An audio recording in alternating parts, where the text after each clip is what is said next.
Hi bro. జయప్రభాస్ అని comment చేసి చూడండి, జయప్రభాస్ అని కామెంట్ చేసి సబ్స్క్రైబ్ చేసి చూడండి. భయ్యా కల్కి ఎలా అనిపించింది?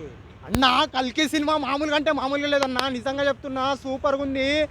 షారూక్ ఖాన్ సినిమా పేరు డాంకీ. ఇప్పుడే చూశాను భయ్యా సినిమా కల్కి. ఇంకో ప్రభాస్ ఐసా ఎంఎక్స్ దగ్గర ఉన్నా నేను. మామూలుగా అంటే మామూలుగా లేదు, పిచ్చెక్కిపోయింది అన్న సినిమా. అన్న ఇలాంటి సినిమా కోసం నేను వెయిట్ చేసి చేసి చేసి ఇంకో నరాలు బయటికి వెళ్ళిపోయినా అన్న. సినిమా మామూలుగా అంటే లేదు అన్నా.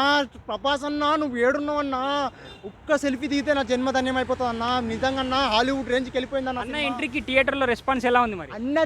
అన్న ఎంట్రీకి థియేటర్లో చుక్కెదురే పబ్లిక్ మొత్తానికి. అబ్బా ఏంది భయ్యా ఇంత మంచి ఎంట్రీని ఇచ్చిండేంది భయ్యా. డైరెక్టర్కి దండం పెట్టాలి భయ్యా.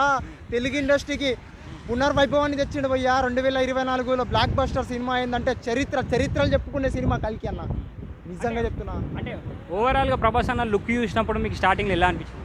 ప్రభాస్ అన్న లుక్ చూసిన తర్వాత వేరే లెవెల్ అనిపించింది అన్న. ఒకటే మాటలు చెప్పాను, గూప్స్ బంప్స్ వచ్చేసినాయి. సినిమా హిట్టేనా మరి? Cinema block buster super duper industry hit. Thank you.